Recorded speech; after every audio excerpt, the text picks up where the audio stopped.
Hello. Hi. I am a documentary filmmaker. I'm a filmmaker. What I love most about filmmaking is the opportunity to see things from a different lens. You have the ability to zoom in and look at things at a granular level and pull out so you can see the big picture, the big landscape. It's something we should all do from time to time. Change our perspective. Look at things just a little bit differently. I'm going to show you a short film that inspired me and changed my perspective. Interesting, right? This film was made in 1896. The filmmaker didn't have distribution. The filmmaker didn't have a studio deal. But the filmmaker had hustle. The filmmaker had given himself the green light. This filmmaker would write his own press releases, and he would invite the great newsmen of the time into the living rooms of his friends to talk about the films. He knew how to market. He knew how to PR. He knew how to hustle. Hustle was really important to him, and this is what he said about it. Everything comes to him who hustles while he waits. Thomas Edison was that filmmaker. He made 1,200 films. I was impressed by him, notwithstanding the content, but his distribution was so good that this content would create a cultural misrepresentation and stereotype that lives to this day. So his hustle was good. But what he did say inspired me. Everything comes to him who hustles while he waits. So at that moment, I was a wannabe filmmaker who wanted to be a filmmaker. And I knew what stood in between that was my hustle. So I decided to give myself the green light. That proverbial light bulb went off, and I said, I can do it. And here's what's interesting about that. You all have a light bulb that you get to control. You get to flip the switch on, and no one else can flip the switch off. So there I was. I had my green light. I was ready to go. I was going to be a filmmaker. The problem was I didn't have a script. I didn't have a camera. I didn't have a crew. I didn't have a budget. I actually didn't have anything other than my green light and my hustle. So I thought about this. I needed a process. I needed a formula. I needed an equation to help me get from point A to point B. So this is what I came up with, and this is what would power the engine of my hustle. Content plus intent equals impact. That's how I would get from being a wannabe filmmaker to a filmmaker. I would find the right content, something compelling, and I would intentionally take the right steps so that the world could see this.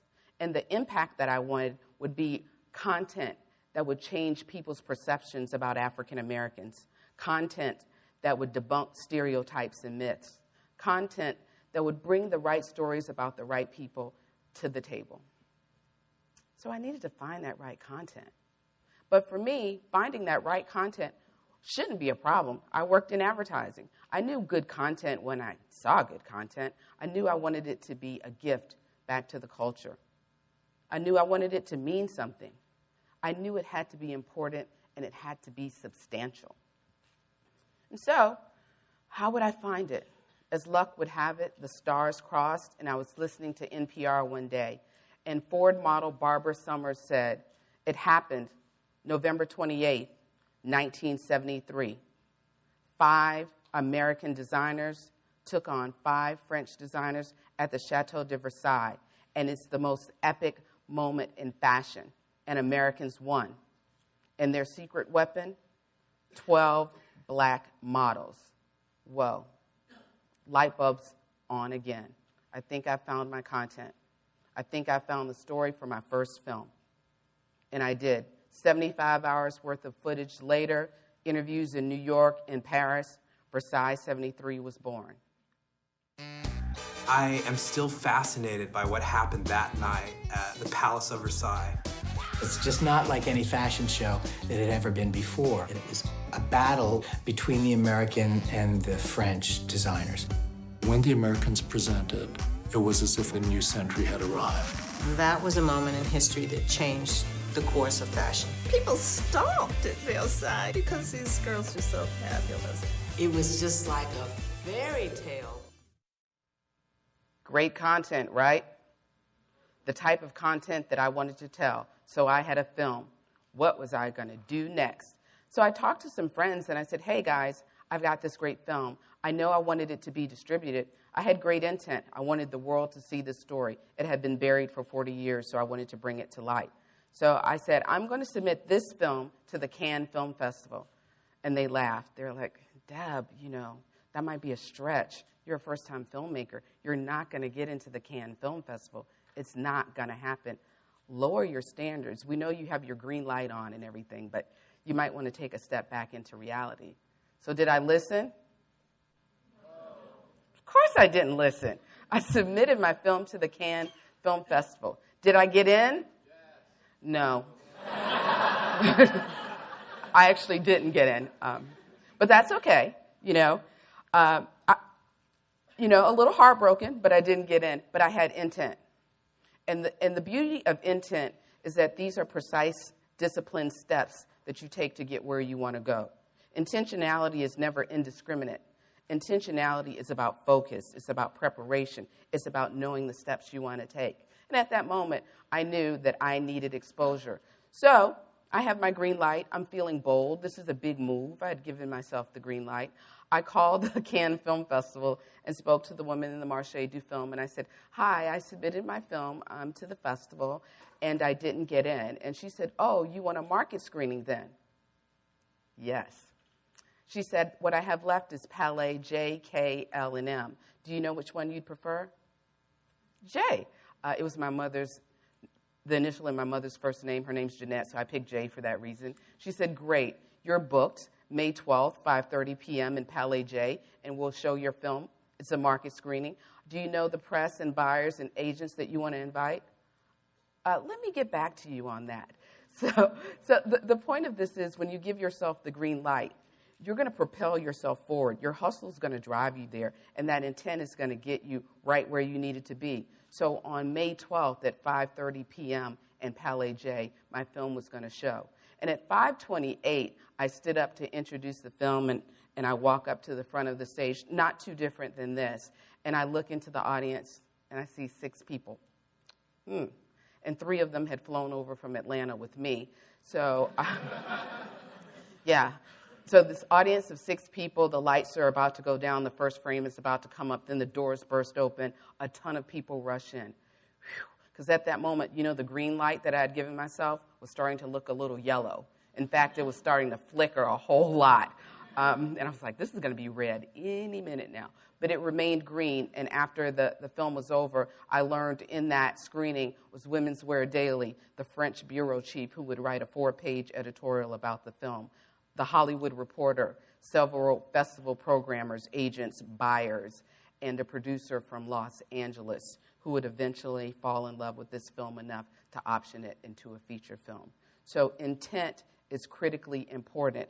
And what you do when you get to intent is you recognize that you can move forward with an independent film with no distribution, just like Thomas Edison. So while I didn't invite a bunch of newsmen into my living room, I did make sure that this film opened New York Fashion Week, Toronto Fashion Week, fashion weeks in Australia, Israel, and Croatia, and that it was seen in theaters. And no, we didn't have a theatrical deal. We had to four-wall it, which means that you had to distribute it yourself. So LA, Atlanta, New York, this film was distributed. And while the film was in the LA theaters, one of the programmers from Viacom saw the film and ultimately gave it its broadcast television debut. Content plus intent equals impact. That's how you measure your return on your hustle. And sometimes it may be personal, sometimes it may be professional, sometimes it may be cultural, and sometimes it may be small. Because everything you greenlight doesn't have to be a big theatrical film. It could be something that matters to you, something that you want to do that's personal, big or small. But it's your intent that's going to drive it. It's your hustle that's going to give you that impact. And for me, I had the bug. This green light was shining brighter than it ever could. And I wanted to make another film.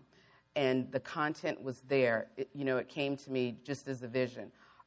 There's a story about 18 African-American athletes who challenged Jim Crow and Hitler at the 1936 Olympics. and they won hearts and they won medals. But their stories were not in the history books.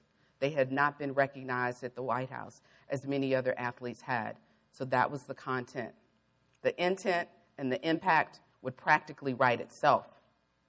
I wanted to make sure that these athletes, their 18 names, went into the history books correctly, and their achievements and their feats were represented. I wanted to make sure that this film aired right in time for the 2016 Olympic Games, and I wanted the White House to apologize for not inviting them 80 years earlier and invite them to the White House. That was the intent. Also wrapped up in that was the impact. So 4 years of research, 4 years of hustle, 4 years of filmmaking, the film was born. And this time, we actually had a distribution deal going into the opening of this film. We opened at the LA Film Festival. Comcast gave us a day and date release, so we were in theaters. We screened in Rio right before the opening games. And above all else, there were tons of media, tons of PR. But the one thing that didn't happen was this White House situation. And it was nagging me because that was critically important. And then some folks at Procter & Gamble saw the film. They're Olympic sponsors, and they made this happen. It wasn't just Jesse. It was other African-American athletes in the middle of Nazi Germany under the gaze of Adolf Hitler that put a lie to notions of racial superiority, whooped them, and taught them a thing or two about democracy and taught them a thing or two about the American character. So we're honored to have many of their families here today. We want to acknowledge them as well.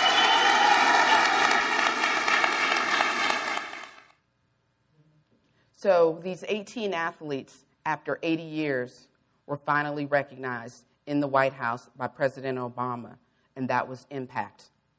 This film, which was great content, powered by the engine of lots of intent, created an impact for 18 families, for Olympic history, for American history, for sports history. And that return on the hustle was personal, it was professional, it was also the right thing to do. And then more things happen, because once the impact starts to go, once your hustle is really kicking in, lots of great things do happen to those who hustle while they wait. The film was screened at the National African American History Center, supported by the Holocaust Museum. And we talked a little bit before about how Edison would call all the newspapers in to the friends of, to the living rooms of his friends and tell them about his projects, how he would publicize, how he would market. I didn't do that, but I did get this done. Let's talk about the documentary. The 1936 Olympics, everyone knows the story of America beating the Germans. Yeah. A lot of people don't realize that at the same time, black athletes were at odds with America. That's exactly right. Now, we often know about Jesse Owens, who's that one black athlete we know about who won 4 gold medals, of course, but there were 17 other black athletes that history has forgotten about. And this is a documentary that tells their story. It's their story. But you're right, they were kind of stuck in the middle because we were dealing with Jim Crow and racism here in America, but yet you represent your country in Nazi Germany, 1936. But now, it's been an incredible journey. I narrated the film. I have to give props and love to Deborra Riley Draper, who wrote it and directed it and produced it. So that's like the best part, right? She was like... I'm just kidding. Just kidding. But that is the best part. But that's impact. That's the equivalent of calling all the great newspaper men into the living rooms of your friends. Instead, we were able to get Blair Underwood and Trevor Noah into the living room of America to talk about this film and to talk about this 80-year snub that we wanted everyone to know about. Great content plus disciplined steps that are intentional. Intent gets you impact. And when you put that all together, powered by your hustle, you get what I like to call the ROH. The return on your hustle. So if you learn nothing else from today's talk, remember that you can greenlight yourself, embody your hustle, and you'll have a great impact on it. Thank you.